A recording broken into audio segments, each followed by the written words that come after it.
YS Vivekananda కుమార్తె YS Sunitha సంచలన వ్యాఖ్యలు చేశారు. తన అన్న జగన్ పార్టీకి ఓటేసి గెలిపించొద్దని ప్రజలను కోరారు. హత్యా రాజకీయాలు చేసేవారిని పాలకులుగా ఎన్నుకోవద్దన్నారు.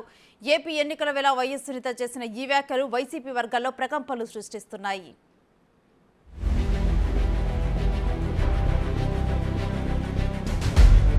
వైఎస్ వివేకానందరెడ్డి హత్య కేసుకు సంబంధించి ఆయన కుమార్తె సునీతారెడ్డి అలుపెరగని పోరాటం చేస్తున్నారు.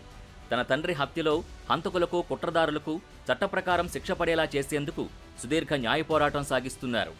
ఈ కేసు విషయమై ఆమె ఢిల్లీలో ప్రెస్ మీట్ నిర్వహించి పలు విషయాలు వెల్లడించారు. సంచలన వ్యాఖ్యలు చేశారు. వచ్చే ఎన్నికల్లో తన అన్న జగన్ పార్టీ వైసీపీకి ఎట్టి పరిస్థితుల్లో ఓటు వేయొద్దని ఏపీ ప్రజలకు విజ్ఞప్తి చేశారు. ఈ ప్రభుత్వమే మళ్లీ వస్తే వివేక హత్య కేసు శాశ్వతంగా మరుగున పడిపోతుందని ఆందోళన వ్యక్తం చేశారు. హత్యా రాజకీయాలు చేసే నాయకులు మనల్ని పరిపాలించాలని ఎవరూ అనుకోరని సునీత స్పష్టం చేశారు. హత్యా రాజకీయాలు ఉండకూడదండి ఎప్పుడు కానీ. ప్రజలకందరికీ ఒక రిక్వెస్ట్, ప్లీజ్ మా అన్న పార్టీకి వైఎస్ఆర్సీపీ పార్టీకి ఓట్ వేయద్దండి. ఇంత వంచన చేసిన పార్టీ, మోసం చేసిన పార్టీ, తన అనుకునే వాళ్ళకి మాత్రమే హెల్ప్ చేసి అందరికీ హెల్ప్ చేయకుండా ఉండే వాళ్ళకి ప్లీజ్ ఓట్ వేయండి.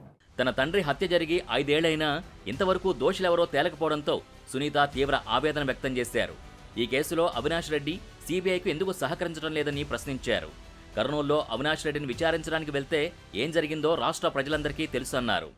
అవినాష్ అప్పటి వరకు ఒక్కసారి కూడా as a member of parliament me predecessor అయితే ఎవరైతే ఉన్నారో ఆ పొజిషన్లో ఆయన హత్య చేయబడితే ఏమవుతుంది ఇన్వెస్టిగేషన్ అన్న ఆతృతతో కొంచెం ఎంక్వైరీ చేసి త్వరగా చేయాలి ఇన్వెస్టిగేషన్ అని నాకు తెలిసిన నా ఇన్ఫర్మేషన్ షేర్ చేసే బదులు సిబిఐ వాళ్ళు పిలిస్తే నాకు వేరే పనులు ఉన్నాయి, ఇప్పుడు నాకు తీరిక లేదు, నాకు టైం ఇవ్వాలి, ఒక 5 రోజులు నోటీస్ ఇవ్వాలి before I can come. Why would you do that? You should be anxious to find the culprit. ఈ నెల 10న తన తండ్రి వర్ధంతి ఉందని, వర్ధంతి కార్యక్రమం చేయడానికి పులివెందుల్లో హాల్ అడిగితే ఇవ్వడానికి భయపడుతున్నారని చెప్పారు సునీత.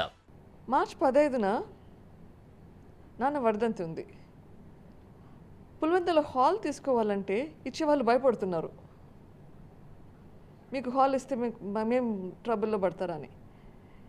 వర్ధంతికి హాల్ ఇవ్వడానికి కూడా భయపడే పరిస్థితి పులివెందులో తయారయ్యింది. ఇంకా అక్కడ ప్రజల పరిస్థితి ఆలోచించండి. త్వరలో లోక్సభ, ఏపీ శాసనసభ ఎన్నికలు జరగనున్న నేపథ్యంలో సునీత ఢిల్లీ ప్రెస్ మీట్ వైసీపీ వర్గాల్లో ప్రకంపనలు సృష్టిస్తోంది. ఆమె చేసిన వ్యాఖ్యలపై ఆసక్తికర చర్చలు సాగుతున్నాయి.